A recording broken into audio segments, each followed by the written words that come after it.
Barda update. Yan, dumating na sila Barbie Fortesa at David Licauco just sa Juan Ayala for meet and greet ng pulang araw ng Pinoy Con. Yan, in-interview muna ang Barda. Yan, bago sila magpakita sa mga nag-fans Hi nila. mga kapuso!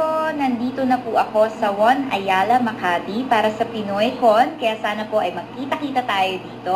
Kasama ko pong ibang cast ng Pulang Araw.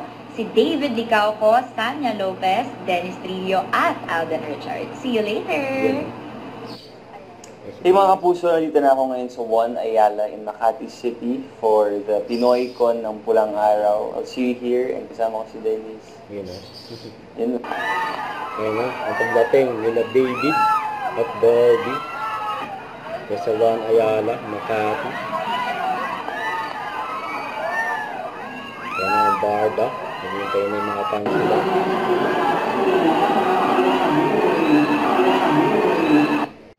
Huwag kalimutan mag-subscribe, click ang notification bell for more update. Ito po ang Mutual Reaction Vlog. Bye guys, thank you for watching.